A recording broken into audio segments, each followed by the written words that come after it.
Hey y'all!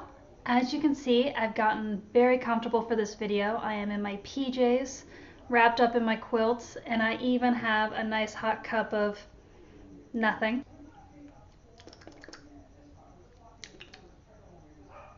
The reason I'm set up so cozy is because we're actually going to talk about a kind of a sad topic, so I want you to get cozy with me, get a little comfortable, because what we're going to talk about is scholarship rejection. A lot of students quit applying for scholarships because of scholarship rejection, and I'll be honest, that almost happened to me. So I want to talk about that feeling. I won 11 scholarships, but I applied to 100. I remember in particular, there was a 2-week span where I had been rejected from 5 scholarships in a row, all really big scholarships that were like the last thing I needed to be able to pay for school.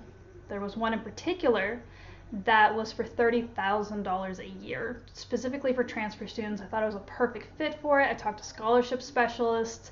They thought I'd be a perfect fit for it. Everyone was really confident in me. And then I got an email from this foundation. It was one line. Essentially, sorry you weren't picked. And that was it.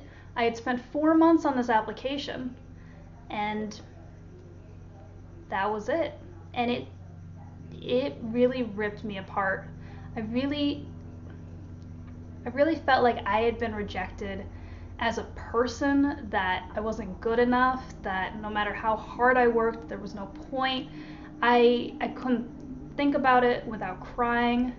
And that might sound over dramatic, but as you go through this process, it really starts to become personal. And because it is about finances and it's about being able to go to college, about avoiding a lifetime of debt, it gets really, really hard. When you're sitting there feeling like you have been rejected as a person, that your story has been rejected, that you're not good enough, that no one wants to help you, is you need to take a step back and really think, really realize that there's only so much information you can give this person, only a page or two on your story.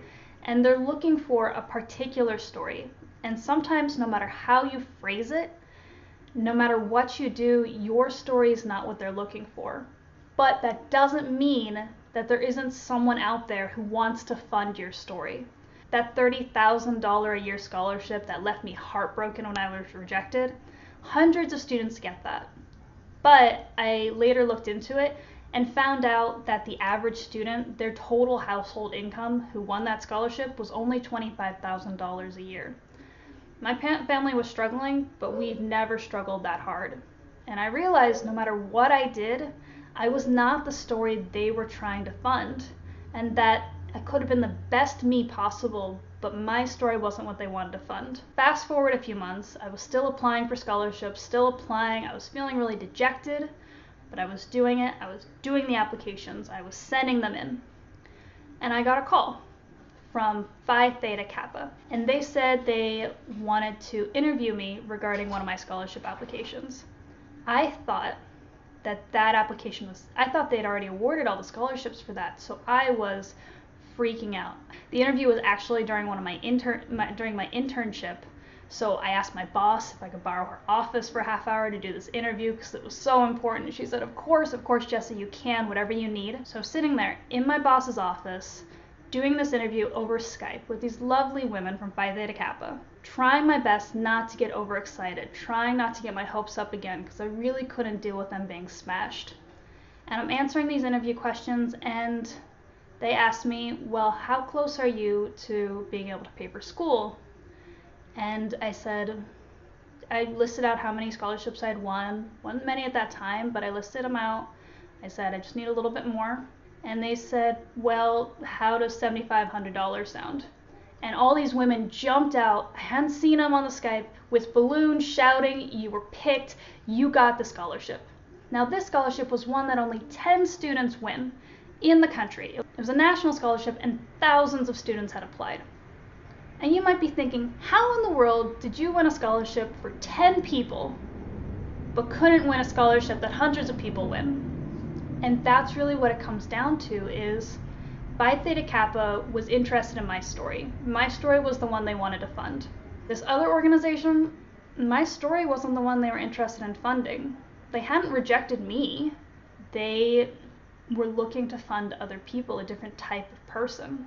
So please remember that when you're applying for scholarships. Don't let the scholarship rejection stop you from applying for them. I hear so many parents or students tell me, well, I've applied for like 10 scholarships, I didn't get accepted to any of them, it's a waste of time. I read this years ago. I'm not sure if it's true. Please feel free to fact check me, but for all intents and purposes, let's assume it is. I read that students win 1 in 10 scholarships that they apply to. In my experience, scholarships require about an hour on average to complete the application. So let's say 10 scholarship applications, an hour each, 10 hours of work for 10 scholarships. And say you win a small one, only $500. That seems like a waste of time. But you spent 10 hours to earn $500.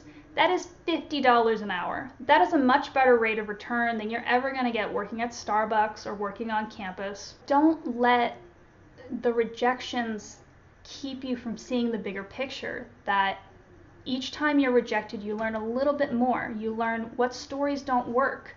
You learn how to tweak your essay. You learn how to write better. You find more scholarships. But on top of that, 1 scholarship can justify 10 rejected applications. Between my 11 scholarships, I won about $20,000. Assuming I take home $10 an hour, because there's taxes, I would have had to work 2,000 hours to get that much money. I can tell you I did not spend 2,000 hours working on scholarship applications. I submitted about 100 applications. So let's say I spent about 100 hours. That is an amazing rate of return. So please remember that when you're rejected for a scholarship, you're not rejected as a person. Your story has not failed. You just need to find someone else who wants to fund your story.